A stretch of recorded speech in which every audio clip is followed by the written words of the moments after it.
A widow buried her husband on Monday. By Friday, she was digging a hole in a hill. Not a grave, a home. The entire town of Red Willow Crossing thought she had lost her mind. The lumber merchant called it a tomb. Her neighbors gave her 6 months before the earth swallowed her alive. And for 2 years, every single one of them laughed at the strange woman carving her house out of a ridge like an animal retreating into the dark. Then the riders came, and the only walls still standing were the ones everyone had mocked. What does a 42-year-old widow know that an entire frontier settlement doesn't?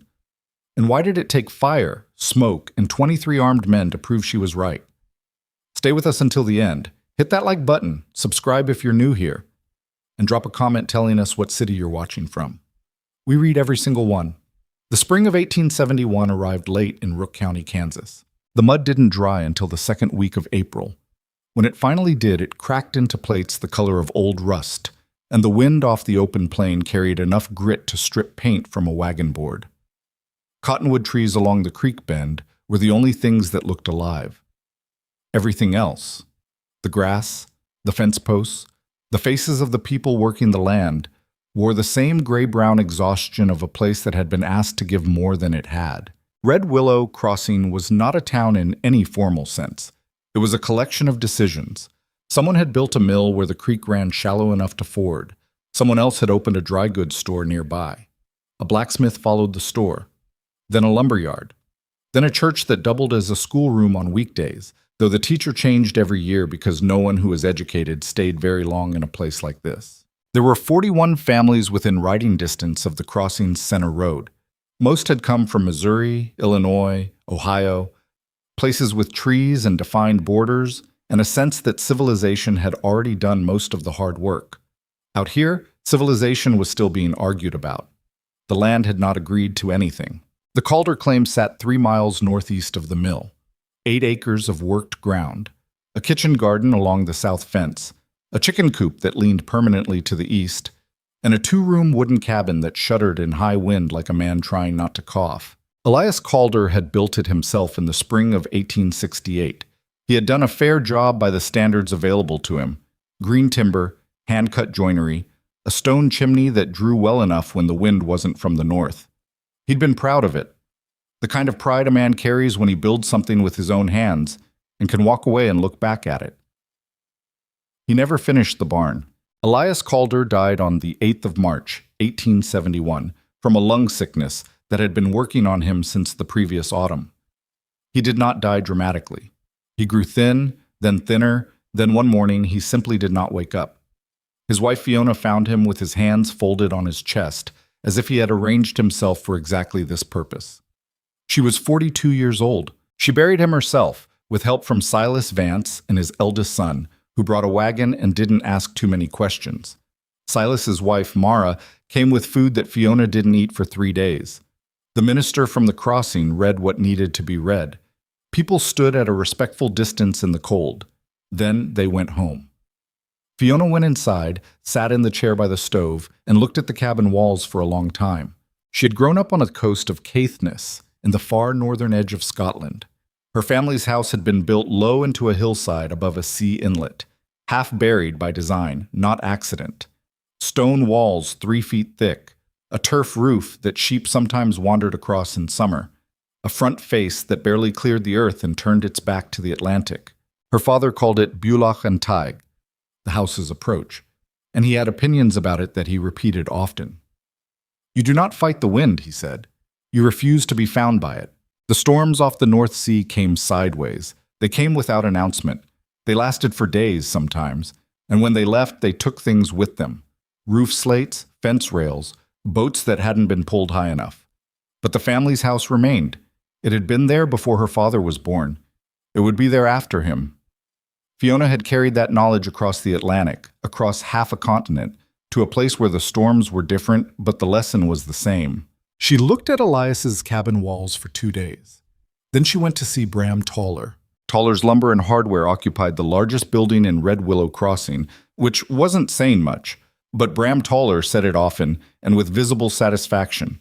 He was a broad-shouldered man in his mid-50s who had come out from Cincinnati with enough capital to establish himself before most of the settlers arrived. He knew what things cost. He knew what they were worth. He knew the difference, which in his experience most people did not. He looked up from his ledger when Fiona came in. "Mrs. Calder." He set down his pen. "My condolences for your loss. Elias was a steady man." "Thank you." Fiona placed both hands flat on the counter. "I'm not here about Elias. I want to know if the Brenner parcel is still for sale." Toller's eyebrows moved. "The hill ground?" 38 acres along the South Ridge. Otto Brenner gave it up in the fall. I heard you took it in trade. Against his debt, yes. Toller leaned back in his chair. It creaked under him. "Mrs. Calder, that's broken ground. Half of it won't plow. The slope runs wrong for drainage, and there's no water source within half a mile that doesn't dry up in August." "I know." "Then why? What are you asking for it?" He named a price. It was not unfair. Fiona countered with something lower, citing the drainage problem he had just described back to him. They settled on a number in the middle. Toller counted her money twice, not because he suspected her of cheating, but because he was a man who counted money twice. As she folded the deed and placed it in her coat, Toller leaned forward. "You plan to farm it?" He said it carefully, the way a person asks a question they already know the answer to. "No." "Then what are you—" "Thank you, Mr. Toller." She was out the door before he finished his sentence. She moved to the hill ground in the second week of April. The Calder cabin she left locked. She would sell it when she found a buyer or leave it to rot. She hadn't decided. Either way, she was done with it. The Brenner parcel was exactly as Toller had described. Broken, stony, sloped wrong for cultivation, and almost useless by the standards everyone in Rook County applied to land. There was a creek-fed hollow a quarter-mile to the east that held water until midsummer. The ridge ran south-southwest, which meant the face she intended to use caught low winter sun and was sheltered from the prevailing north wind. She camped in a canvas shelter for the first week and walked the southern face of the ridge every day. She walked it in the morning when the light was low. She walked it in the afternoon when shadows showed the undulations in the ground. She walked it at dusk, watching where the wind bent the grass and where it didn't. On the sixth day, she drove a stake into a spot that looked, to any passing eye, exactly like every other spot on the slope. Then she began digging. The mattock weighed 11 pounds. She had bought it new from Toller's. He had asked no questions, which was unusual. And she swung it 8 hours a day, 6 days a week. She removed earth in a barrow and piled it behind the ridge where it wouldn't be seen from the wagon road. The soil was clay-heavy and came out in chunks when it was wet, in crumbles when it was dry. Neither was easy. What she was cutting into the hill was not a cave. It was a room, then a second room behind the first. She carved them square with walls she reinforced as she went. Sod blocks first to hold shape, then stone she hauled from the creek hollow and fitted with the careful patience of someone who had watched her father build a wall once and understood that the patience was the skill. The ceiling was the hardest part. She had to leave enough material above to provide insulation, but not so much that it became a risk of collapse. Her father had used timber lintels beneath his turf roof. She found 3 sound pieces of hardwood at the salvage pile behind the mill, old wagon parts mostly, and shaped them with a handsaw until they fit the spans she needed. By late June, she had 2 rooms, rough finished. The floor was packed earth with a layer of creek gravel to manage moisture.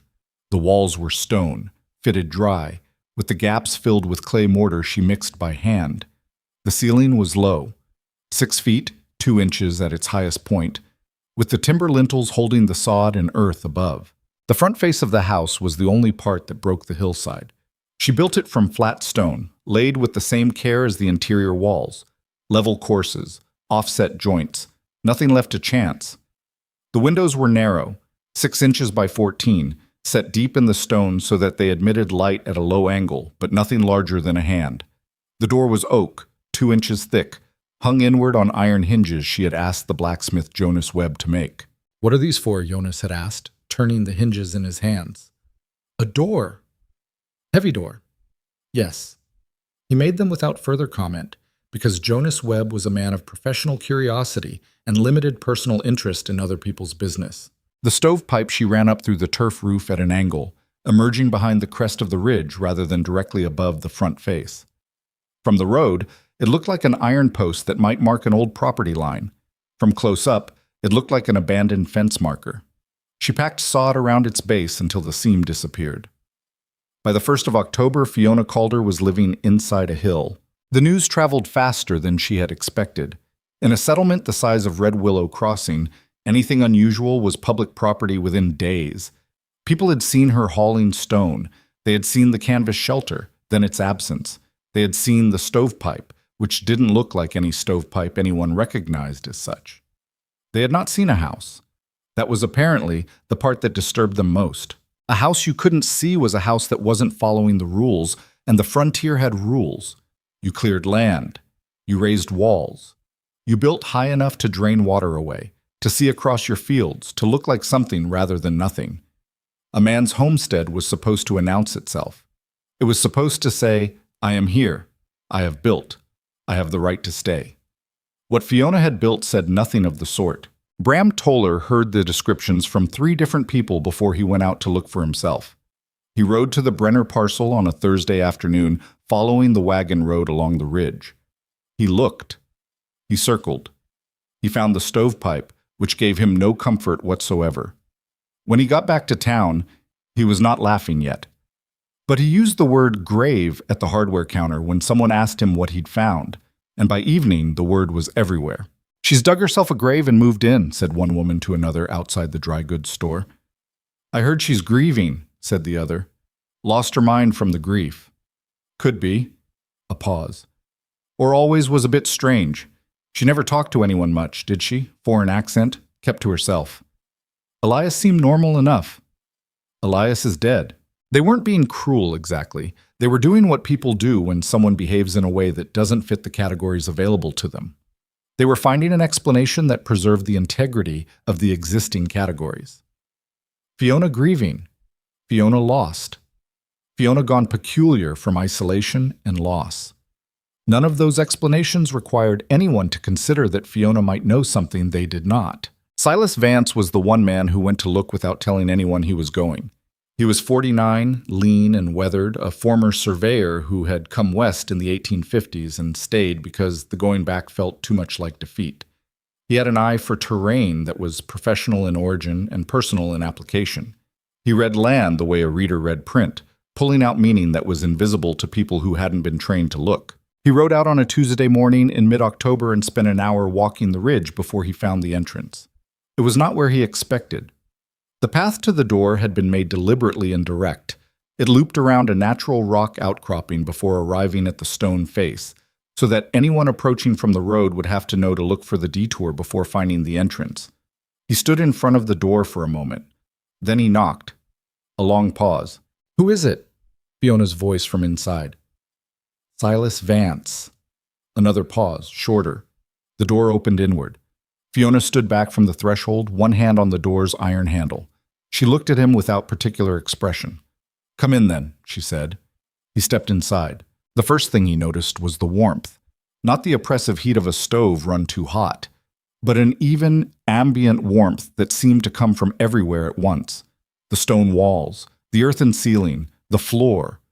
The room held temperature the way a root cellar holds cold, steadily, without effort, because the mass of material surrounding it was doing the work. The second thing he noticed was the silence. Outside, the October wind was running hard. Inside, he could barely hear it. He stood there for a moment, just standing. "Sit down if you want," Fiona said. She went to the small iron stove in the corner. A kettle was already on it. Silas sat in one of 2 chairs beside a low table. He looked around the room. Stone walls smooth where she had worked them. 2 narrow windows casting bars of afternoon light across the floor. A shelf of jars and tins. A bed in the back room, just visible through the low doorway. "How much fuel have you burned this month?" he asked. Fiona looked up from the stove. The question seemed to catch her slightly off guard, as if she'd expected something else first. "Half a cord, maybe. Little less." Silas nodded slowly. His own household had already burned through a cord and a half, and October wasn't finished. "And the winter?" "Last one. Less than 2 cords total." She poured water over tea leaves, watching the color spread. "The stone runs cold in January. Deep cold, a few weeks. I add wood. But it doesn't lose heat the same way wood walls do." "No." Silas turned to look at the door. It was barred now. She had dropped the heavy crossbar behind him when he entered, as a matter of course, as if it were the natural thing to do the moment a door closed. He noticed that without comment. "Can I ask you something else?" "You're going to ask anyway." A brief silence. "Why the window so small?" Fiona brought 2 cups to the table and sat down across from him. She wrapped both hands around her cup. Outside, the wind increased. He could hear it now, a low moan against the ridge. And then it passed. "Where I come from," she said, "you build for what comes, not for what's already here." Silas looked at her. "What comes?" he said. She didn't answer that directly. She looked down at her cup. Her jaw tightened slightly, then released. "My grandfather's house was raided twice," she said. "Jacobite times, long before my birth. But the house is still standing, because they built the door in, not out. Built the windows to see without being seen. Built the roof into the earth so there was nothing to burn that wasn't earth." She looked up at him. "Nobody burns a hill." Silas Vance was quiet for a long moment. Then he said, "How many people could you fit in here?"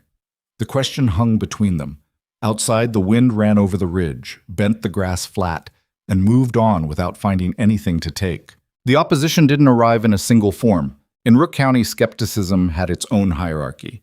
The first layer was social. The laughing, the word grave, the sympathetic head-shaking from people who assumed grief had broken Fiona's practical judgment. This layer was not malicious. It was the natural immune response of a community to something that challenged its established norms. And it had real backing. Every homestead in the territory was built above ground.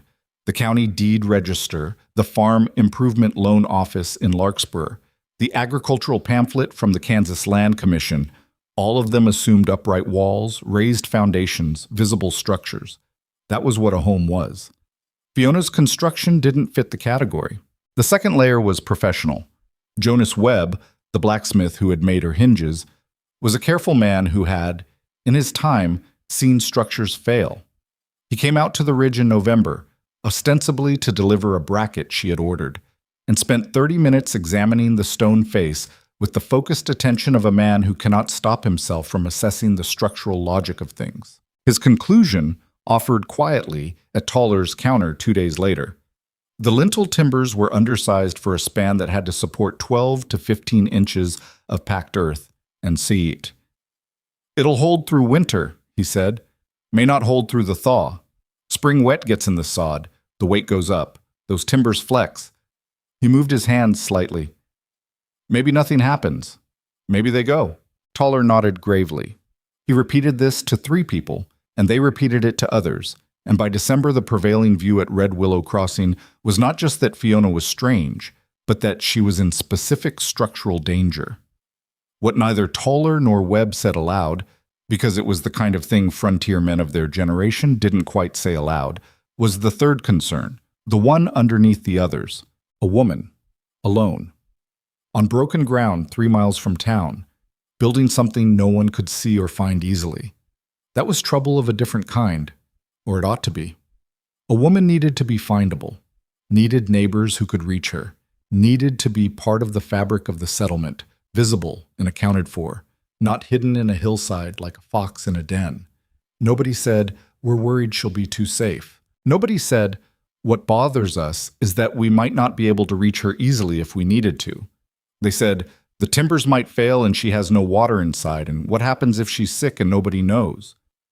These things were all true. They were also not the whole truth. Fiona knew it.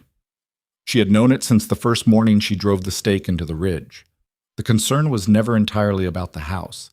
It was about what the house said. It said, "I don't need to be visible to you to be safe.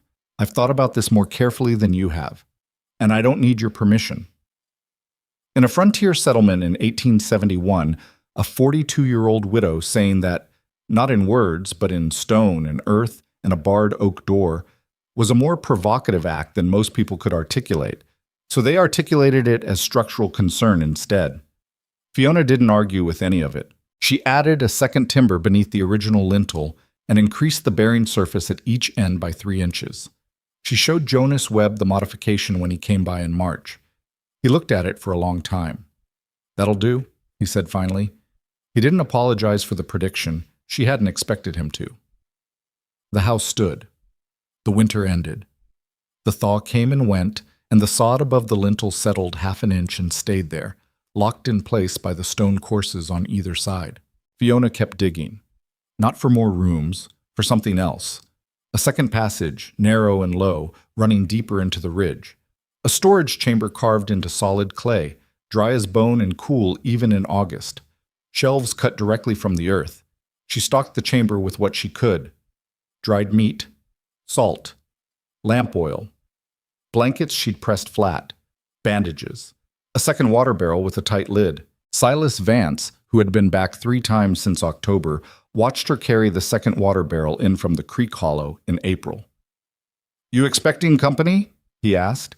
Fiona set the barrel down on its side and rolled it to the entrance. "Not hoping for it," she said. She went inside. The door closed behind her. Silas stood on the path for a moment, looking at the closed stone face, the narrow windows, the iron pipe that didn't look like a pipe. He thought about riders. He thought about Missouri. He thought about the road that ran through Red Willow Crossing and kept running west, and all the things a road could carry that the land couldn't see coming. He didn't say anything. He went home and told no one. But that night, he stood at his own window for a long time after his wife had gone to bed, watching the road in the dark. The road through Red Willow Crossing ran east to west, and everything that used it left tracks. Silas Vance knew this. He had spent 11 years as a surveyor in Missouri and eastern Kansas, walking terrain that most men only rode through, and he had learned that a road tells you 2 things: where people are going and where they've been. The direction mattered less than the frequency. A road used often enough becomes a fact of the landscape, and facts of the landscape attract attention.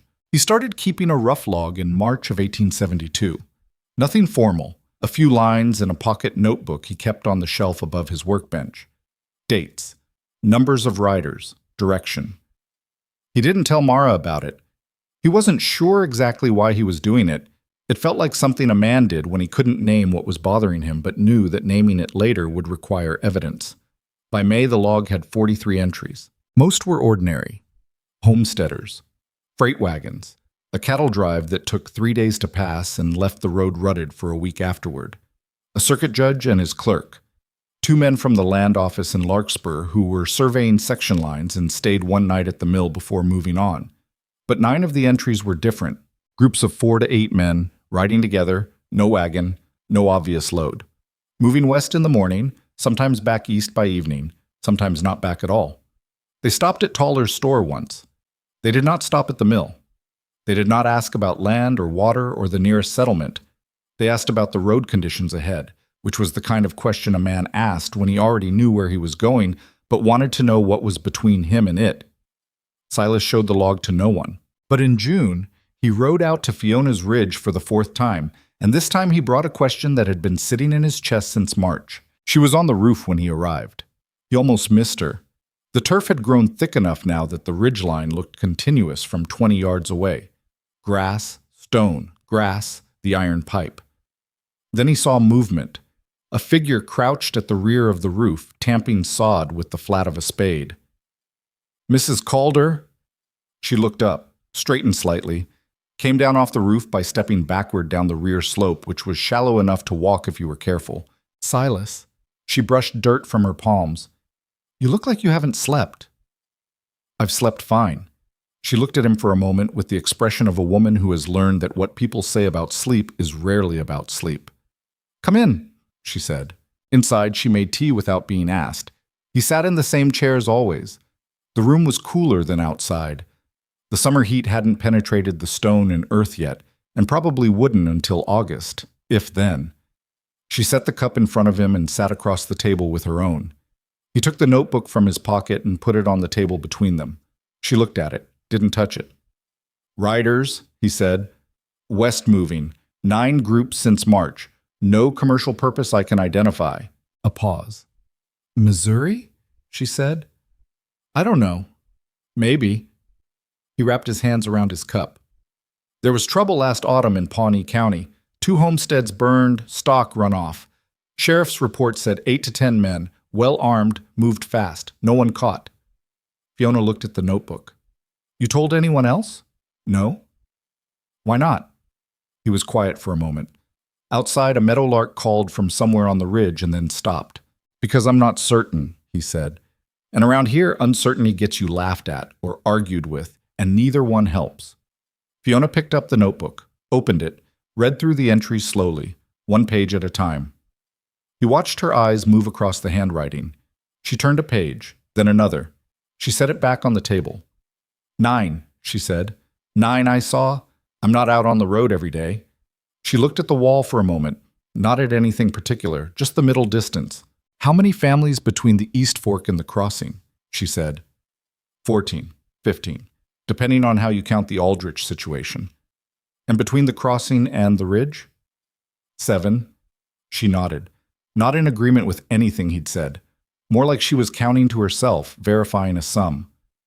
I have room for 22, she said. Maybe 25 if people are willing to sit close. Silas looked at her. You've thought about this. I built for this, she said. Came out flat. Not defensive, just accurate, the way a measurement is accurate. He picked up his cup, put it down again without drinking. If I try to warn people, he said, Toller will tell me I'm starting a panic over 9 men on a road. Brenner will say I'm exaggerating. Half the town already thinks I spend too much time out here looking at your hill. Do they? They think... He stopped. They think you have me convinced of something. The faintest change in Fiona's expression. Not quite a smile. And do I? I'm sitting in a room that's 10 degrees cooler than outside in June, he said, with walls that would stop a rifle ball, and a door I could not break down with a horse. He looked at her steadily. Yes, Mrs. Calder, you have me convinced of something. He warned his closest neighbors quietly, one at a time, without drama. He told them that if they ever saw fast-moving riders coming from the east, they should get their families and go to the ridge. He told them Fiona Calder's place. He described the path, the rock outcropping, the turn, the stone face. He said she had space and water and a door that locked. The reactions were approximately what he had expected. His nearest neighbor, Court Aldrich, listened with arms crossed and jaw working slowly. Court was a large man who had been a carpenter in Illinois and carried the assumption that he understood the structural requirements of any situation, physical or otherwise. Run to a woman's hole in the ground, Court said. Not as a question. In an emergency, yes. What kind of emergency are we talking? Armed riders. More than you can deal with at your cabin. A pause. Court's jaw worked. I got a rifle, he said. So do they. More than one each, probably. And hiding in a hill is your answer. It's Mrs. Calder's answer, Silas said. She built it. She's thought about it longer than either of us. Court looked at him with the particular expression of a man who has been told to take direction from a source he finds structurally implausible. She's a widow woman who dug herself into a hillside, Court said. With all respect. She is, Silas agreed. And if you'd rather defend your cabin door against 8 armed men, that's your choice to make. He left it at that. The failure arrived in August, and it was not small. Fiona had known about the drainage problem since winter. The clay soil on the north side of the second room held moisture differently than she had calculated. Not enough to drip, but enough to wick upward through the floor gravel and leave a damp band along the lower wall course that didn't fully dry until May. In summer, it wasn't an issue. Come the next freeze, it would be. She had planned to repack the floor with the sand and lime mixture she'd worked out from a method her father had used on the coast. She had the lime. She was still waiting on enough clean sand from the creek hollow. What she had not planned for was the roof. The turf had looked settled. 14 months of growth had locked the sod blocks together into a surface that felt, when she walked it, as solid as packed earth anywhere. She had added a second course of sod in May over the area above the lintel. She had checked the drainage channel she'd cut along the rear slope to carry rain away from the wall seam. On the 3rd of August, a storm came off the southwest. Not a catastrophic storm. Not the kind that people talked about for years afterward. An ordinary summer storm, the type that arrived fast, hit hard for 20 minutes, and moved on. 2, maybe 2.5 inches of rain in that time. The kind of storm that this land produced 7 or 8 times a year and that nobody thought much about. The drainage channel backed up. She had cut it too shallow on the eastern end, where the subsoil changed composition and hardpan sat closer to the surface than she'd known. The The water couldn't get through fast enough. It backed up along the seam between the rear wall and the turf, found the path of least resistance, and came through the junction between the second lintel timber and the east wall course. It did not come through much. A trickle, then a slow drip. Then, as the storm peaked, a small but steady flow down the interior east wall and across the floor of the back room. She moved everything off the floor in the back room while the storm was still running. Bedding, boxes, the storage jars she kept on low shelves. She worked fast and without panic and got almost everything clear before the floor was wet. When the storm passed, she stood in the back room and looked at the wet wall and the dark stain spreading across the packed earth floor, and the trickle still working its way down from the lintel junction. She looked at it for a long time. Then she got her notebook from the shelf in the front room and wrote down what had failed, and why, and in what sequence. She did not write down what she felt about it. That wasn't what the notebook was for. Jonas Webb heard about it from his wife, who had heard from Mara Vance, who had heard because Silas had told her after Fiona sent word asking if he knew anyone with a reliable supply of hydraulic lime. Jonas came out to the ridge the following week, uninvited but not unwelcome. Fiona had been expecting him, or someone like him. She showed him the failed junction.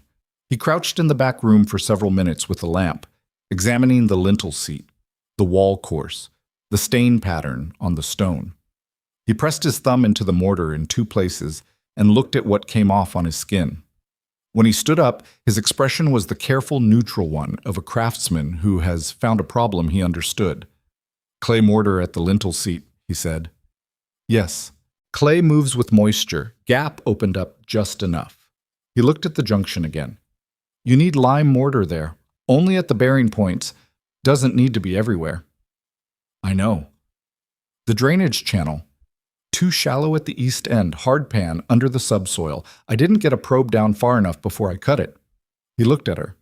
There was a pause that wasn't uncomfortable exactly, but had weight to it. "What are you going to do with the floor?" he said.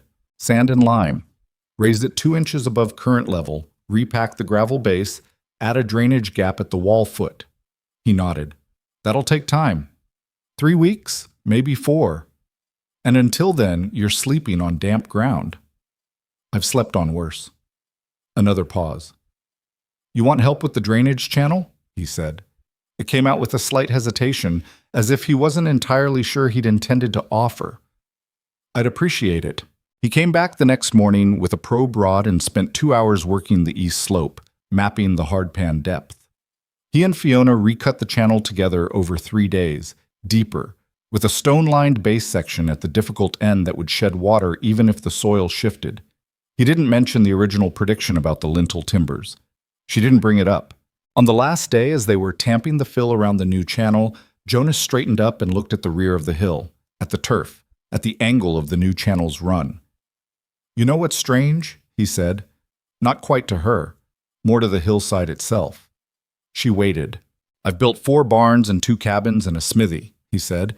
"Every one of them, you can see from the road. Wind gets at them every winter. Spring, something's always loose, always needs replacing." He paused. "This thing," he gestured vaguely at the hidden roofline. "After you fix the channel, there's nothing out here for weather to grab." He picked up his tools. Didn't say anything else. Fiona watched him walk back down the path toward the road. She knew what he meant. She also knew he hadn't changed his position. He had simply stated an observation, a craftsman noting a fact. That was enough. Mara Vance came alone on a Saturday morning in September, which was unusual. She and Fiona had exchanged visits before, but always with Silas present or nearby, and always with a practical excuse: borrowed tools, shared preserving jars, a question about the garden.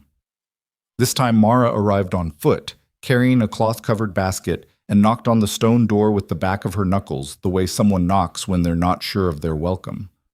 Fiona opened it. Mara stepped inside and stood in the front room looking around with the focused attention of someone seeing something for the first time, even though she had been here twice before.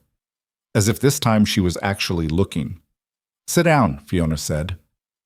Mara sat. She put the basket on the table. Inside it were 4 jars of preserved plums and a square of yellow cornbread wrapped in a cloth. "I made too much," Mara said, which was how women on the frontier gave gifts without calling them gifts. Thank you. A pause. Mara looked at the narrow window. The morning light came through it in a long, pale bar and fell across the floor at an angle. She watched it for a moment. Silas told me, she said, about the riders, about the log he's been keeping. He didn't want to worry me. She said it without complaint, just information. He told me last week. I think he told me because he couldn't not tell me anymore. Fiona put water on the stove. What do you think? Fiona said. Mara was quiet for a long moment. I think Silas is not a man who imagines things, she said. He's the opposite of that. He ignores things until he can't, and then he writes them in a notebook. She paused. And I think that if he's been keeping a log since March, and he still hasn't decided he's wrong, then he's probably not wrong. The stove ticked. Outside, wind moved through the grass on the ridge. I need to know something, Mara said. Ask it. She stopped, reorganized. If something happened, if riders came and Silas's warning was right, could my children? She stopped again. Her jaw tightened briefly. Could they get here in time? Is there enough room? Fiona looked at her steadily. The path takes 7 minutes to walk from your property line, she said. Running, less than that. There's room. There's water and food enough for 3 weeks for 20 people if it's managed carefully. 20. Or more. Mara looked around the room again. The stone walls, the low ceiling with its timber lintels, repaired now, lime mortared at the bearing seats, the barred door, the deep-set windows that let in light and nothing else. She looked at all of it the way a person looks at something they have been misreading for a long time and are only now seeing correctly. She didn't say anything for a while. Neither did Fiona. The tea was made. They drank it. The morning light moved across the floor as the sun shifted, the bar shortening and sharpening until it fell directly below the windowsill and disappeared. October came in cold that year. The first frost hit 12 days earlier than the previous year. The creek hollow froze at the edges by the second week and was solid enough to walk on by the end of the month. Silas noted it in his farm record without particular alarm. Early frost was not unusual, but the cold that followed it was heavier than most. The kind that arrived with a clarity of purpose that the land seemed to recognize before the people did. Animals moved differently. The deer that used the ridge as a travel corridor came through in larger groups than usual, moving fast, not stopping to graze the way they did in ordinary autumns. The birds were earlier off the water. Fiona noticed. She noted it without writing it down, because some things you note in the body rather than the page. She finished the floor repair in mid-October. Sand, lime, new gravel base, drainage gap along the east wall foot. She tamped it herself over 4 days and let it cure for 2 weeks before she put anything back on it. By November, it was solid, drier than it had ever been. She added to the storage chamber. More lamp oil, another 50 pounds of dried corn, 2 additional blankets she'd bartered from a family selling out and moving back east before winter, a second medical kit, bandage cloth, needle and thread, a bottle of turpentine, a small jar of pine tar. She reset the crossbar on the door, replacing the old iron brackets with new ones Jonas had made, wider seat, deeper slot, so that the bar wouldn't jump loose under sudden impact. She did not tell anyone she was doing this. Silas came by twice in November and sat in the front room for an hour each time, drinking tea, looking at the wall. He and Fiona talked about the weather, about the early frost, about a family named Horner who had moved in 3 miles east and had 2 young children and no root cellar and no idea that Silas had been watching the road since March. I should tell them, Silas said the second time. Yes, Fiona said. They'll think I'm... Yes, she said again. He looked at her. You're not going to make this easier. No. A pause. Right. He set down his cup. I'll go see them. He did. The Horners listened politely, and the husband, whose name was Wren, asked 2 or 3 careful questions and then said he appreciated the information and they'd keep it in mind, which was what a man said when he wasn't sure whether to believe something but didn't want to be impolite to a neighbor. Silas rode home and wrote Horner family, informed in his notebook, and below it wrote the number of days since he'd seen the last group of fast-moving riders on the western road. 41 days. The gap was longer than any previous gap in his log. He was not sure if that meant something. He closed the notebook and put it on the shelf. Outside, the wind had come around to the north. It ran hard and low across the open plain, bending the dead grass flat, driving a thin sleet that ticked against the window glass and made the cabin walls shudder in a way that Silas had always heard as normal. He stood at the window for a long time. To the northeast, 3 miles up the ridge road in the dark, a single thin line of smoke rose from an iron pipe that didn't look like a pipe and was swallowed immediately by the wind before it reached the level of the trees. He couldn't see it from here, but he knew it was there. The dust came before the sound. Mara saw it first, a pale column rising above the eastern tree line, too wide for a single wagon, moving too fast for freight. She had been at the well when the light shifted. She looked up. The column was already tall enough to read from a mile away if you knew what you were reading. She dropped the bucket. She ran. Silas was in the barn when she came through the door calling his name. He heard her voice and knew from the shape of it, not the words, just the pitch, that the log was no longer a notebook entry. He came out of the barn at a run. She pointed east. He looked. The dust column had spread. Behind it, just visible as dark shapes against the pale morning sky, riders. He counted without counting, the way a man counts when he doesn't want to stop moving to do it properly. 8, 12, more. Get the children, he said. They're now. He went back into the barn for the horse, changed his mind, too slow to saddle. He came back out and rang the triangle on the post by the gate. 3 hard strikes, which was the signal he had told no one about, except Fiona, because he hadn't wanted to explain to anyone else what 3 strikes meant. Then he ran for the road. The Horner family was closest to the eastern approach. Silas reached their cabin in 6 minutes at a dead run and arrived with his lungs burning and the sound of hooves already audible. Not loud yet, but there, a low percussion working its way through the ground. Wren Horner was in his doorway. "Riders," Silas said. No breath for more than that. Wren looked east. His face changed. "Ella!" he called into the house, his voice completely flat. His wife appeared. "Children," Wren said. "Now." Ella. Horner did not ask questions. She went inside and came back in 40 seconds with a child on each hip and a blanket bundled under one arm. The older child, a boy of about 7, held the blanket's edge and ran without being told. They went. The path to Fiona's ridge took 7 minutes walking. Running, with 2 children and a woman carrying an infant, it took 11. Silas counted them in his head as he ran. The Horners, 4. Mara and the 3 children, 4 more. He looked back twice. Mara's eldest son was running hard, keeping pace. The middle daughter was crying but moving. Mara was carrying the youngest, 8, plus himself. He had told 7 families. He had no idea how many would come. He had no idea how many already couldn't. Fiona heard the triangle. 3 strikes. She had been awake since before dawn. She had not slept well, and she did not know why, which was a thing she had learned to pay attention to.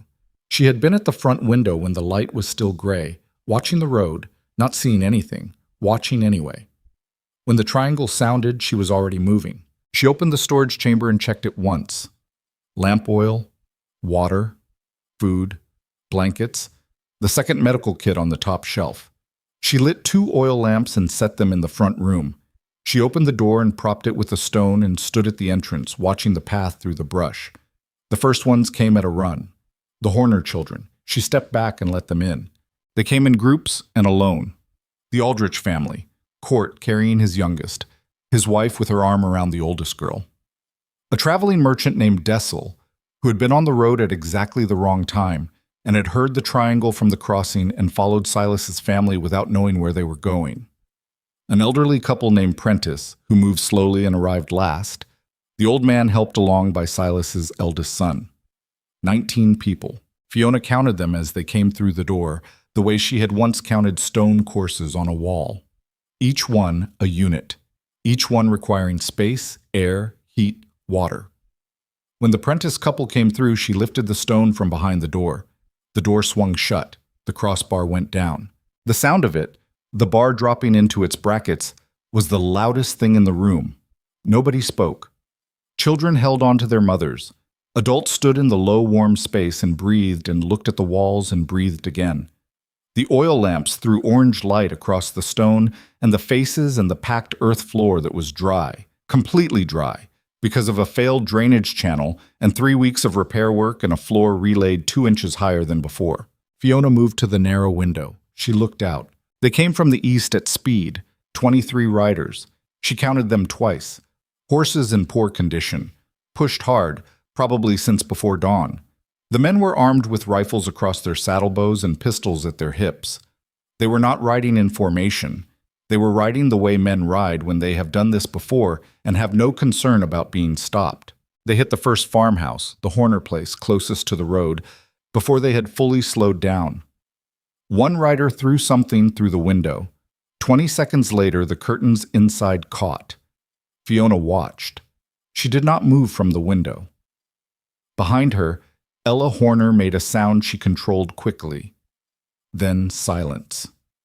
The children were silent too, the way children go silent when they understand from adult behavior that silence is the only tool available. The fire from the Horner cabin took hold fast. Dry timber, dry summer, wind from the north.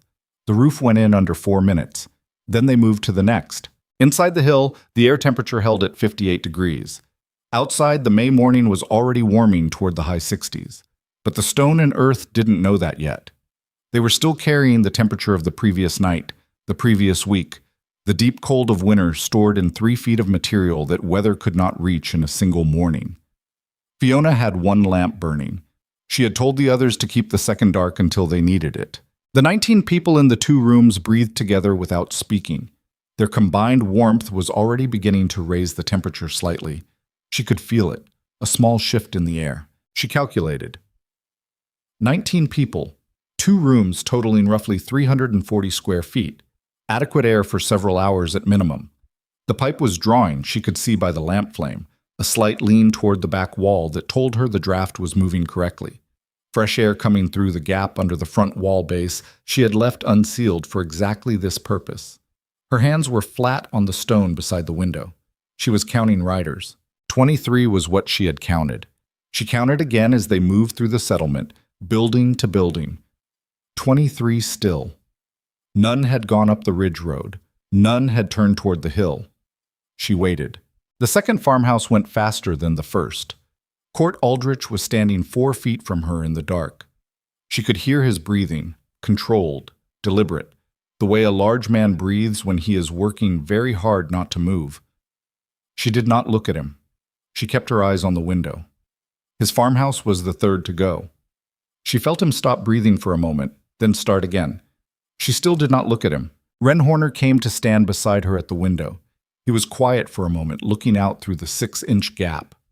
His son had been born in that house. He had built the kitchen table himself. He had put glass in the windows, real glass, ordered from the supplier in Larkspur, and paid for over 2 seasons. Fiona watched a rider canter along the wagon road, rifle across his saddle bow, looking left and right at the burning buildings. "He's looking," Ren said. "Very quiet." Yes. The rider slowed, looked up the ridge road that curved behind the rock outcropping, and disappeared.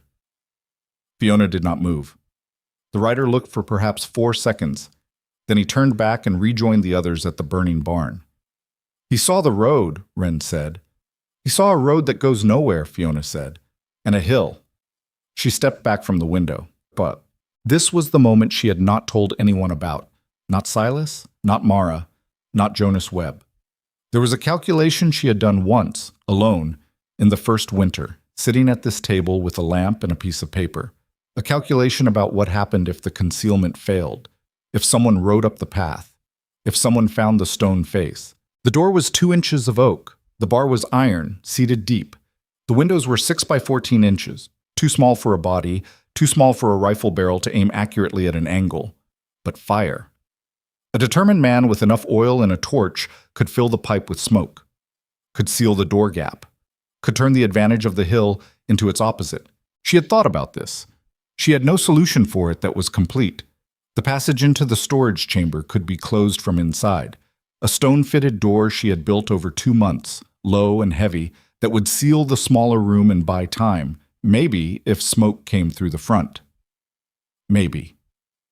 That was the word she had never been able to move past. Maybe it would be enough time. Maybe the smoke would not penetrate.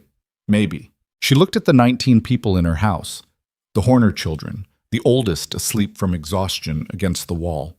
Mara's youngest daughter, pressed against her mother's side with her eyes open and completely still. The old man Prentice with his hands folded on his knees.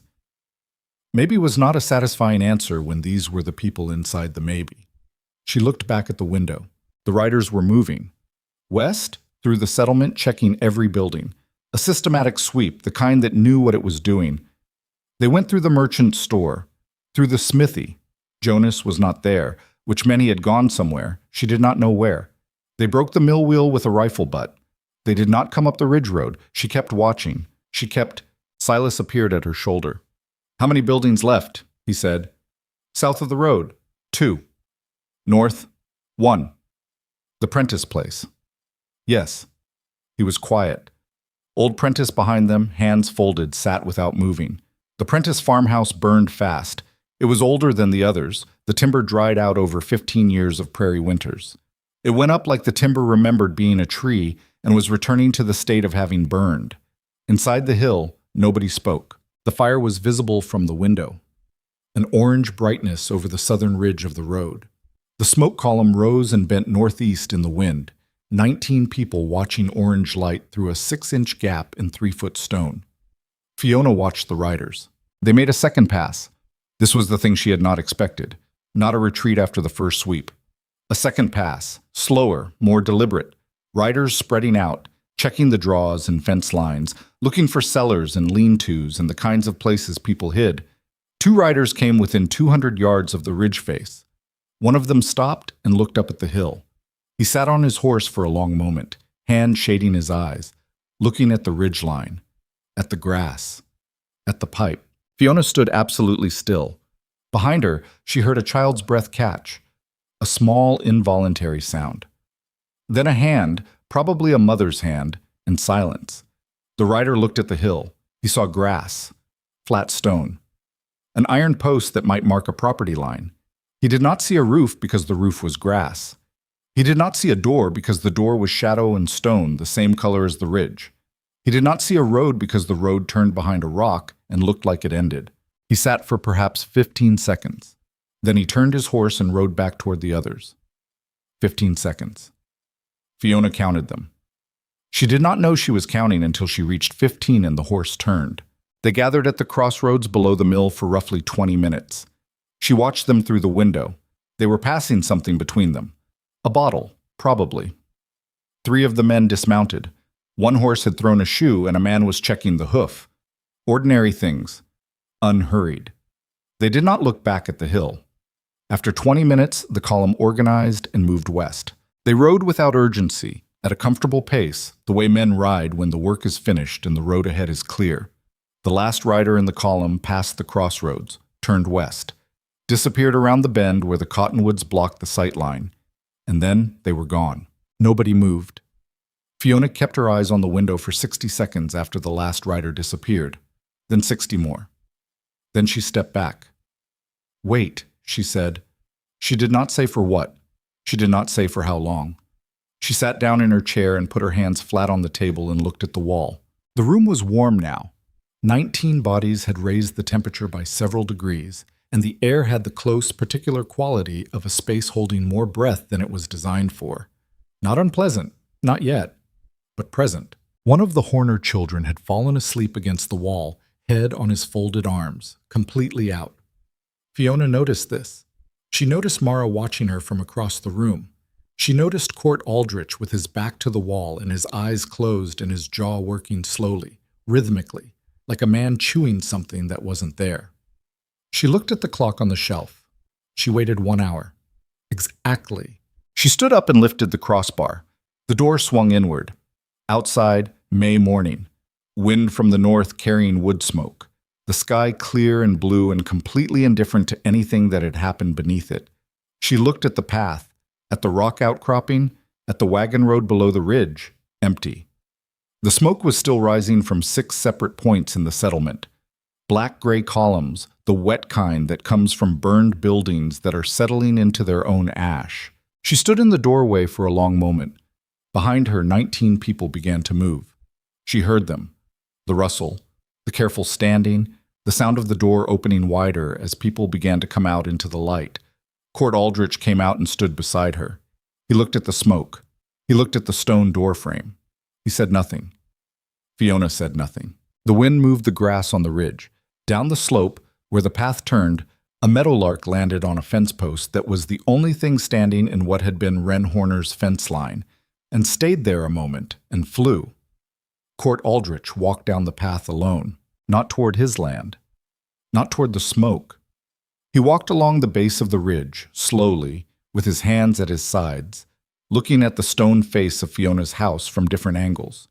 He walked the full length of it, 12 feet of dressed stone, no wider than a modest parlor front, and then walked back. He stopped at the corner where the wall met the hillside and pressed his palm flat against the junction. He stood like that for a while. Fiona was 10 feet away, watching the road. She did not look at him. He took his hand off the stone. He went back up the path and into the house and came out carrying 2 blankets. He gave them to Ella without a word and went back inside for more. The settlement was still burning in places when the survivors came down the ridge. 3 buildings had collapsed into their own footprints.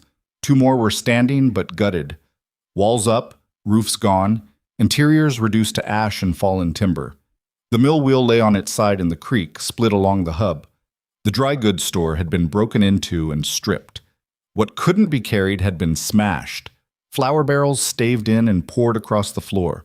Glass from the cases ground underfoot. The smithy was intact. Jonas Webb had not been there when the riders came.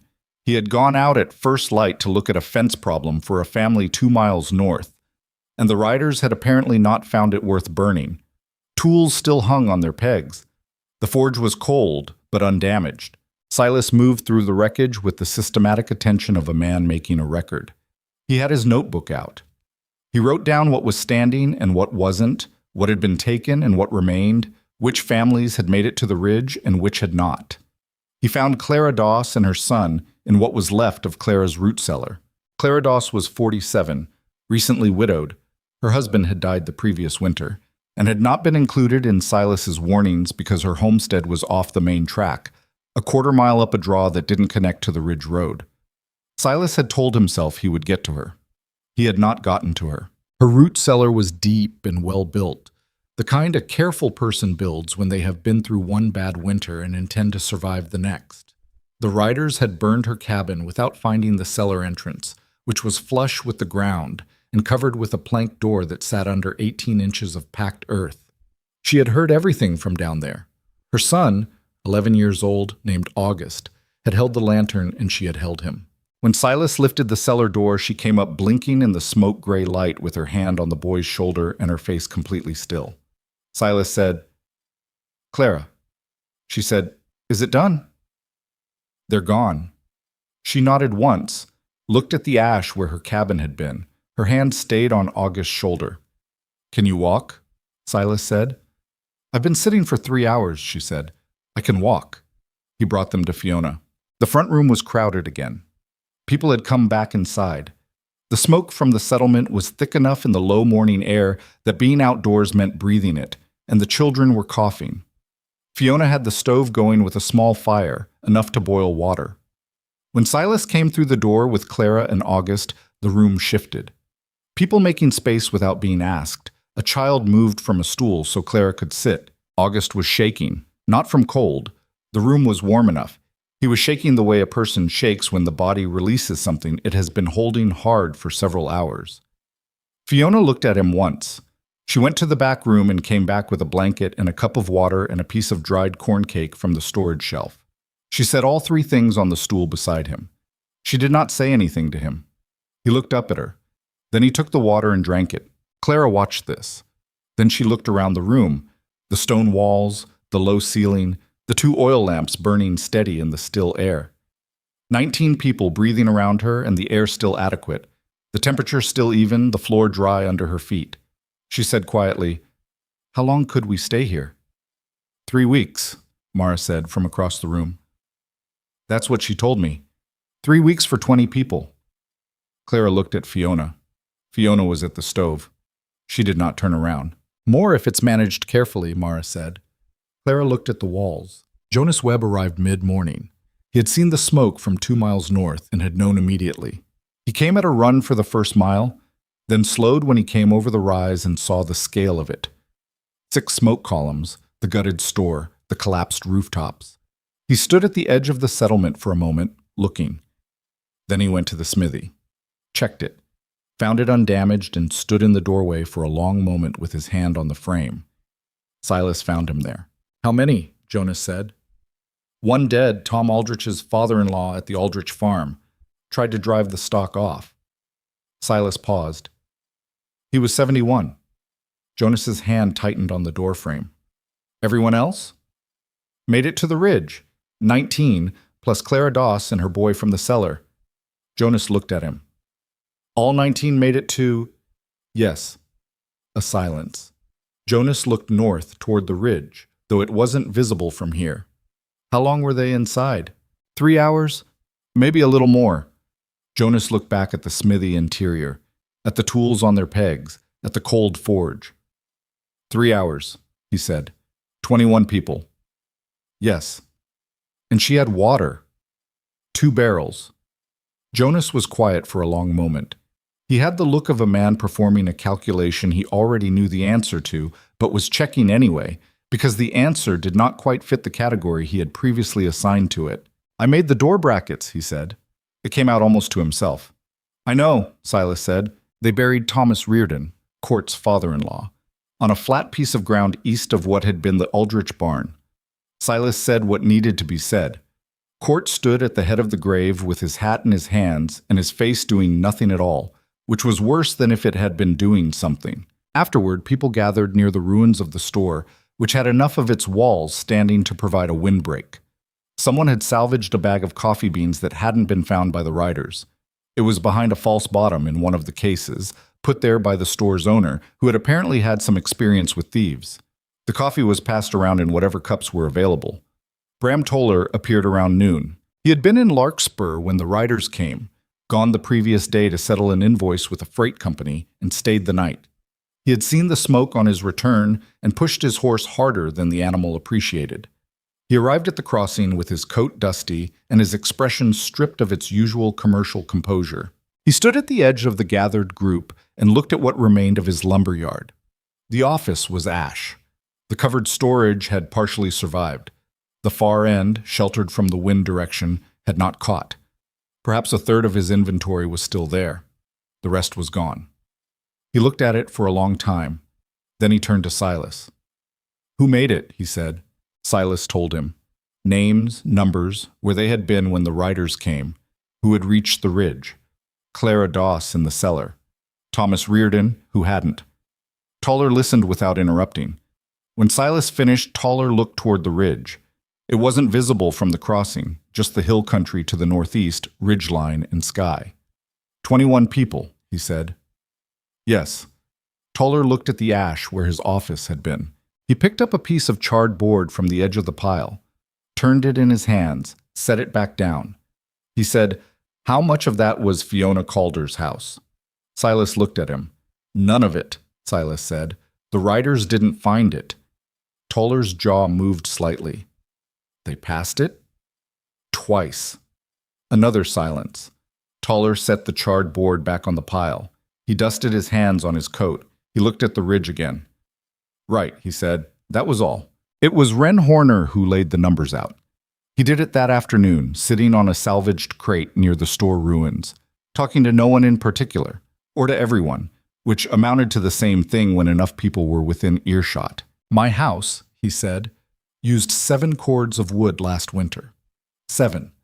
I had to buy 2 of them from Toller in January because I ran short." He looked at his hands. "I talked to Silas's boy last spring. He said Mrs. Calder's place, whole winter, less than 2. People nearby listened without appearing to. And she's got stone walls that stop a rifle ball," Wren continued, "and a roof nothing can set fire to, and a door I personally could not open from outside with a wagon team." He paused.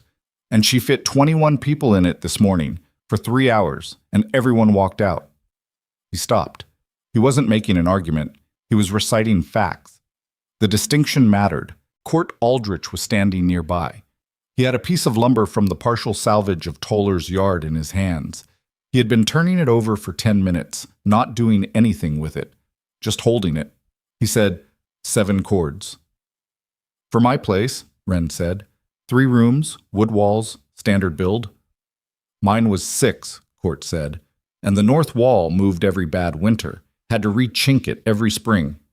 A pause. Stone doesn't do that, Jonas Webb said, from where he was sitting on an upturned bucket with a cup of coffee. He said it quietly, as if noting a material property rather than joining a conversation. Nobody replied to him directly, but nobody disagreed. Augustus found Fiona late that afternoon. She was at the back of the storage chamber taking inventory of what had been used and what remained. 2 blankets out, some of the corn cake, the water level in the first barrel down by a third. The boy appeared at the low doorway. He had to duck to get through it. Mrs. Calder. Fiona looked up. He was still pale. The shaking had stopped, but his eyes had the particular quality of someone who has been in a dark place for a long time and is not yet fully certain the dark is finished. Can I help? He said. Fiona looked at him for a moment. Hold the lamp, she said. He came in and held it at the height she indicated while she wrote down the inventory on a small piece of paper. Barrel level, remaining lamp oil, blanket count, food supply. He didn't speak while she worked. He held the lamp steady. When she was done, she said, "You did well this morning." He didn't answer right away. "I was scared," he said. "Yes, the whole time." "That's correct," Fiona said. She folded the inventory paper.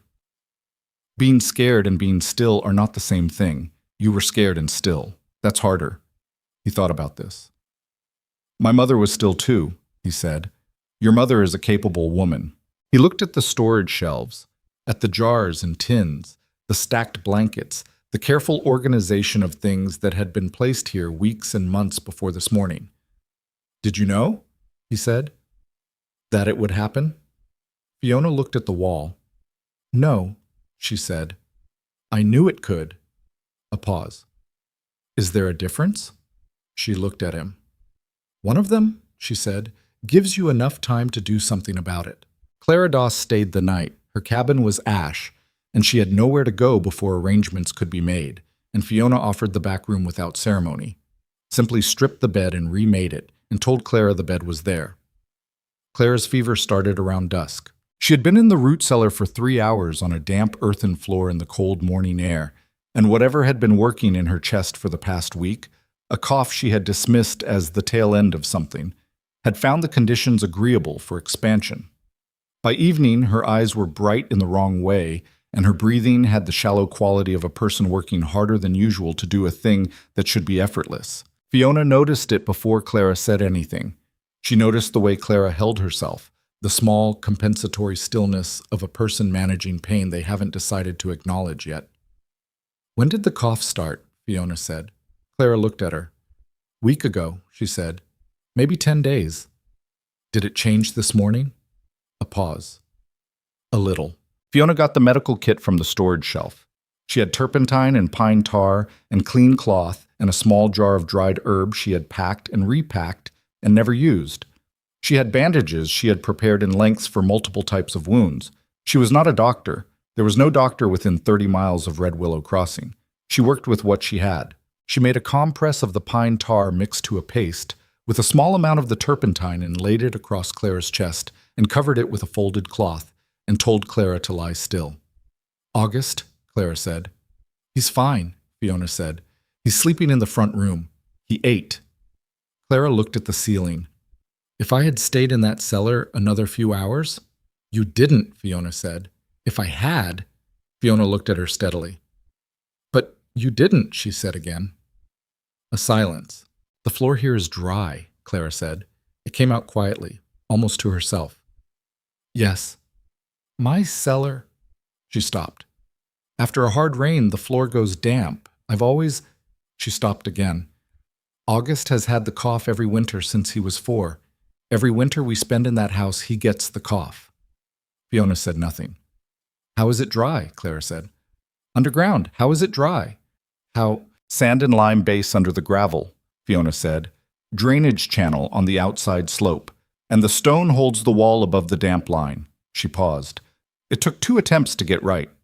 Clara looked at the wall, at the fitted stone courses, level and tight. 2 attempts, she said.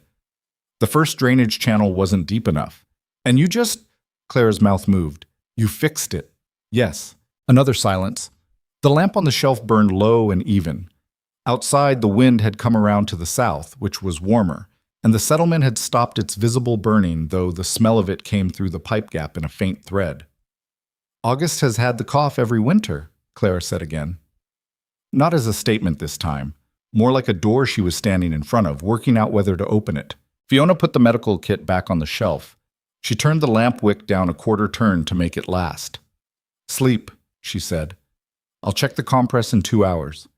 She went out to the front room and sat in her chair. The settlement was quiet outside. The last light was gone. In the front room, August was asleep on a folded blanket against the wall, one arm across his face. The inventory paper was folded on the table. The door was barred. The floor was dry. The stone held the temperature it had been holding for 2 winters now, indifferent to what had happened above it. 3 days later, when Clara was breathing more easily and August had eaten a full meal and the immediate work of the settlement was underway, clearing ash, sorting salvage, counting what remained, Court Aldrich came to the ridge. Not to collect anything, not to return something borrowed. He came with a surveying rod he had salvaged from Silas's barn, which had partially survived, and a length of cord, and a small hand level. He walked the south face of the ridge for an hour. He was looking for a slope with the right aspect. He was measuring something with the cord and checking it against the level. Fiona watched him from the window. He did not look toward the house. He was looking at the hill. She watched him mark a spot with a stake from his coat pocket, drive it into the ground with his boot heel. She turned back to her table. She had not spoken to him about the house, had not offered to help, had not asked what he was doing. She picked up her inventory paper and looked at what needed to be restocked and wrote a list. Outside, Court Aldrich was taking measurements of the southern face of the ridge where the aspect was right and the slope ran the way he needed it to run. He worked alone, quietly, for the rest of the morning. The first stake Court Aldrich drove into the south ridge was still there in September. He had not removed it. He had built around it, the stake becoming a reference point for the front wall line, then disappearing into the stone course at floor level, buried in the first foot of construction. If you knew where to look, you could see the top of it, a finger width of iron rod protruding from the mortar joint at the base of the east corner, painted over now, but present. Something to measure from. Something that said, this is where it started. By September of 1873, Court's hillside house was framed and partially walled. He had done the excavation himself, with his eldest son and a hired hand from the settlement east of Larkspur. He had asked Fiona 3 questions during the entire process. One about lintel depth, one about the drainage channel slope ratio, one about door orientation relative to the prevailing wind. She had answered all 3 in under a minute combined. He had not asked anything else. Ren Horner started his the following spring. He chose a different ridge, a quarter-mile south of Fiona's, a gentler slope with a slightly different aspect that caught more of the afternoon light. He had spent the previous autumn walking it the way Fiona had walked her slope before she drove the first stake. In the early morning, in the late afternoon, at dusk. Reading the wind, reading the drainage, taking his time. His wife Ella watched him from the temporary structure they were living in. Salvaged timber from 2 burned buildings, roofed with canvas, adequate for 1 winter if the winter was not too hard. The winter of 1873 was hard, but they got through it. Ren broke ground in April and was inside by the following October. His front wall was slightly different from Fiona's. He had added a wider window on the east side, 8 inches instead of 6, with a deep stone reveal that admitted morning light across the full width of the room. He had also added a drainage gap at the floor foot that was wider than Fiona's original design, based on what he had watched her repair and what Silas had described from Jonas Webb's assessment. He had improved it. He had not asked permission to improve it. Silas Vance finished his own modifications that same year. He did not dig into a hillside. His land sat too flat for it, the ridge country too far north of his claim for the walk to be practical in an emergency. But he built a stone storage structure against the north face of his barn, partially bermed with earth on 3 sides, with a timber and sod roof and a door that hung inward. He built it deep enough to hold his family and the Horner family and the two nearest neighbors if they came at a run. He added a water barrel, then two, then a food store. His youngest son, a boy of 9 named Caleb, helped him carry stone for the better part of a summer. Caleb was too young to understand what the structure was for. He understood that the stone went here and not there, that the mortar needed to be worked before it stiffened, that a wall laid plumb was a wall that lasted. He filed that knowledge in the same place children file everything they learn before they understand why they're learning it. The phrase that stuck was Calder-built. Nobody decided to call it that. It emerged the way names for things emerge in small communities, through repetition, through the slight shorthand people develop when they need to refer to something often. By 1875, if you said a building was Calder-built in Rook County, people knew what you meant: partial or full earthwork construction, stone walls, inward hung door, sod or earth roof, narrow reveal windows, drainage channel graded to hard pan. The full system. Not everyone used all of it. Toller, rebuilding his lumberyard office, added only the stone walls and the inward door. He was working on flat ground, and a full earthwork wasn't practical. But those two elements alone cut his heating costs through the winter of 1874 by what he calculated in a letter to his supplier in Cincinnati as roughly 40% compared to the previous structure. He did not use the word Calder-built in the letter. He described it as a modified construction method developed locally. His Cincinnati supplier wrote back asking for specifics. Toller wrote a second letter with a hand-drawn diagram. He had not asked Fiona's permission for that either. By 1876, there were 11 structures in the region that used some version of the method. 4 were full hillside constructions: Fiona's original, Court's, Wren Horner's, and a 4th built by a family named Szabo, who had arrived from Pennsylvania and had, by accident rather than design, chosen a claim with a south-facing ridge that was nearly ideal. The remaining 7 were partial applications: earth berming, stone walls, modified roof lines, deep reveal windows. None of those 7 families paid less in fuel than before. But 3 of them, 2 with young children, 1 with an elderly grandfather who had developed a chest condition, reported that the respiratory problems that had been a consistent feature of their previous winters did not return the first winter they spent in the modified structures. They reported this to each other, not to Fiona. She heard it secondhand from Mara, who had heard it from Ella Horner, who had heard it from Clara Doss. Clara had never moved out. Clara's arrangement with Fiona had begun as necessity and became something else over 3 years without either of them formally deciding it had. Clara and August occupied the back room. They contributed to the household. Clara's garden was twice the size of what Fiona had maintained alone, and more varied. August's labor, once he was old enough to apply it consistently, was considerable. He re-chinked the drainage channel every autumn, maintained the roof, hauled the water barrels, and kept the firewood cut to the lengths the small stove required.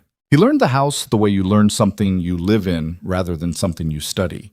He knew that the east window admitted light for approximately 3 hours in the morning, and that this was enough to work by without a lamp from April through September. He knew that the stone temperature dropped 4 degrees in the week before a major storm, which you could feel if you put your hand on the north wall in the back room on a still night. He knew that the drainage channel needed clearing in early March before the thaw fully arrived, or the melt would back up and find the wall seam. He knew all of this without knowing he knew it, the way you know a language you learned before you were old enough to remember learning. Caleb Vance left Rook County in 1881 at age 17, heading west with the land claim his father had helped him file in the new territory opening in the central part of the state. He took 2 things from his father's farm: a hand level and a probe rod. The hand level had been Silas's surveying instrument, 40 years old, with a bubble that ran slightly slow in cold weather but was accurate when it settled. The probe rod was the one his father had used to map the hardpan depth under the drainage channel at Fiona's Ridge. Caleb spent his first summer on his new claim walking the land. He was looking for a south-facing slope with the right grade and the right subsoil. He found one in August, 2 miles from his claim's eastern boundary. He drove a stake. He broke ground that autumn and finished the first room before the first frost. His nearest neighbor, a man named Purcell, who had come from Ohio and had never heard of Red Willow Crossing, stopped by in November and stood in the doorway of Caleb's partially finished house and felt the warmth. "What kind of construction is this?" Purcell said. Caleb looked at the walls. Something I learned when I was young, he said. I'll show you if you want. Purcell looked at the stone, at the low ceiling with its timber lintels, at the door that hung inward on its heavy iron hinges. I want, he said. Fiona turned 60 in 1889. She did not mark it.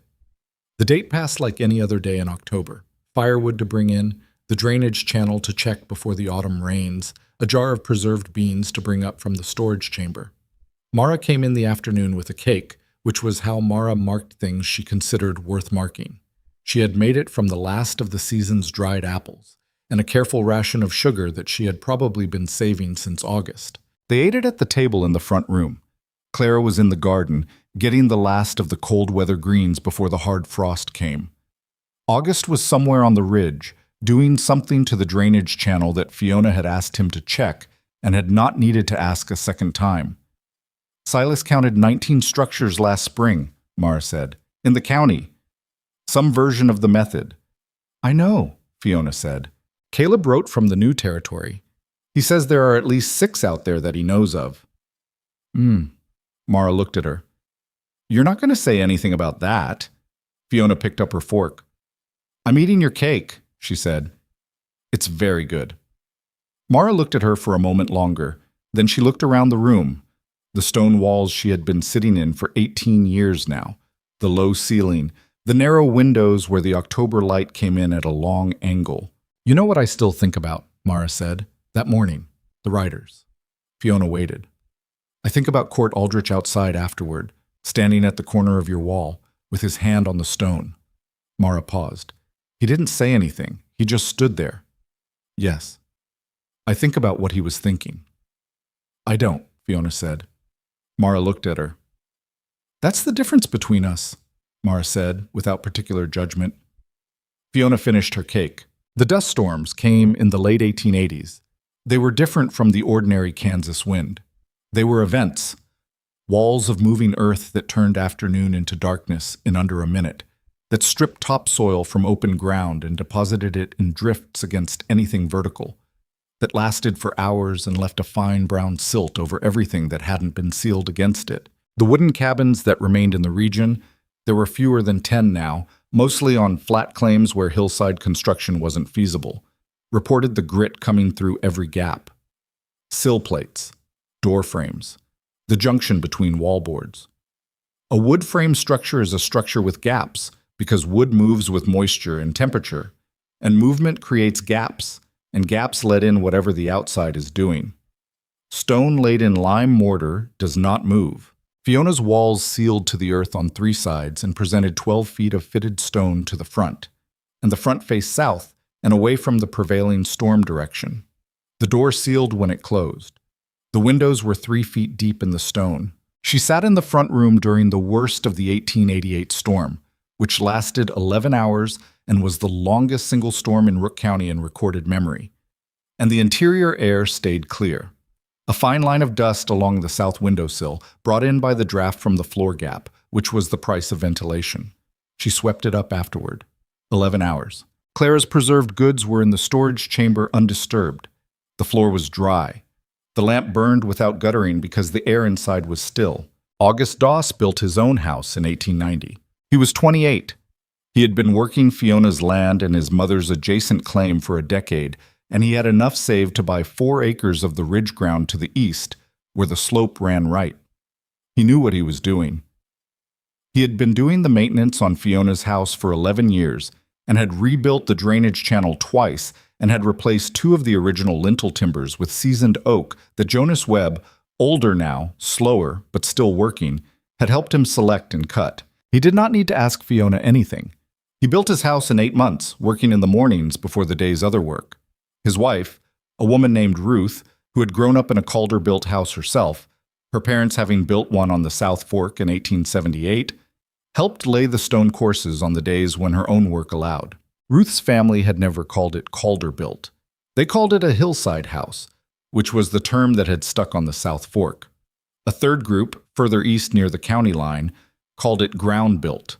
Same system, 3 different names, all meaning the same accumulation of decisions that had come from one woman with a mattock on a south-facing slope in the spring of 1871. On the day August's house was finished, Fiona walked over to look at it. She walked slowly. She had walked more carefully since the previous winter, when the cold had found a stiffness in her hips that wasn't there before. She came around the rock outcropping on August's path, which was different from hers but cut with the same logic. Indirect, screened, delivering you to the entrance from a direction that wasn't the obvious one. She stood in front of the stone face. August came out of the door and stood on the threshold. She looked at the wall. The window reveals. The angle of the pipe above the roofline. The way the turf had already started to knit at the margins of the new sod, reaching toward the stone edge. She was quiet for a long time. "The lintel seats," she said finally. "Lime mortar." "Yes," August said. "Good." She turned and walked back up the path. She died on a Thursday morning in early November 1900, in the back room of the house she had built with her own hands 29 years before. Clara found her before dawn. She had been declining since September, the kind of declining that moves slowly and then quickly, and that Fiona had observed in herself with the same flat attention she gave to any problem that required assessment. She had restocked the storage chamber in August. She had asked August to check the drainage channel in September, which he had done, and reported it clear, which she had written in the inventory notebook. She had put her papers in order. She had written a list of what went to whom: the land to Clara and August, the tools to anyone who could use them, the inventory notebook to August because he was the one who would need it. She had not written what should go on the stone. That had come from a conversation with Mara, 3 weeks before the end, on a day when Fiona was sitting up and talking with normal clarity. "The stone," Mara said. "What do you want it to say?" A long pause. "The storm passes over," Fiona said. "It does not enter." Mara wrote it down. The stone stood at the base of the ridge, east of the entrance path, in a position that was visible from the wagon road if you knew where to look. August had it cut in Larkspur by a man who did the county's monument work, and he chose a flat piece of native limestone that already had the color of the hillside. 7 words. People who came to find the grave sometimes had trouble locating it, because the stone sat low to the ground and didn't announce itself. You had to be looking, but once you knew where it was, you could find it without effort. It was the kind of marker that rewarded the people who were paying attention and required nothing from the people who were not. The house behind it stood for another 40 years before the front wall began to require serious repair. By then, August's children had grown up in their own hillside house next door and knew the construction as well as they knew anything. They repaired it the way you repair something you understand from the inside, not guessing, not improvising, but working with the logic of what was already there. The storage chamber, carved into solid clay, was still dry in 1940 when August's granddaughter played in it as a child. She found 3 jars on the back shelf with their lids still sealed, contents unidentifiable after 60 years. She left them there. The drainage channel was still functional. It had been recut twice, extended once, and lined with flat stone on the difficult eastern section. Each person who had maintained it had improved it slightly. The improvements accumulated. The channel that existed in 1940 was better than the one Fiona and Jonas Webb had cut together in 1872, which had been better than the first one, which had failed. That was how it worked. The failure led to the repair. The repair led to the improvement. The improvement outlasted the person who made it. The principles have different names now. Passive solar design, thermal mass construction, earth-sheltered housing. Researchers at universities in Manhattan and Lawrence have published papers on the efficiency of partially buried structures in the Central Plains climate, the temperature stability, the reduced heating load, the moisture management properties of lime-mortared stone over wood frame construction. The papers include graphs and regression analyses and citations going back decades. None of them cite a 42-year-old widow in Rook County, Kansas, swinging a mattock into a south-facing hillside in the spring of 1871. There is no reason they would. The knowledge arrived at the same place by different roads. The physics of thermal mass does not require Fiona Calder to be true. It was true before her. She simply used it, the way a person uses a truth without needing to have invented it. What she contributed was the application, the timing, the willingness to build something that looked like a grave to everyone watching, because she could see what a grave actually looked like, and this was not it. Caleb Vance's probe rod, the one he carried west in 1881, ended up in a museum case in Larkspur in 1962, donated by his grandson along with a letter explaining its provenance. The label in the case reads, "Surveying instrument, late 19th century, Central Plains use," which is accurate. It was used for surveying. It was also used for something the label doesn't mention, for finding the hardpan layer beneath the subsoil so that a drainage channel could be cut to the right depth the first time or the second time, or however many times it took. The museum closes at 5. The case is in the third room, near the window. The rod is iron, slightly corroded at one end, and you can see the scratch marks along its length where the measurement gradations were scored by hand. You can put your hand on the glass and look at it. What the settlers of Red Willow Crossing called progress was almost always something you could see from the road. Taller walls, wider windows, more glass.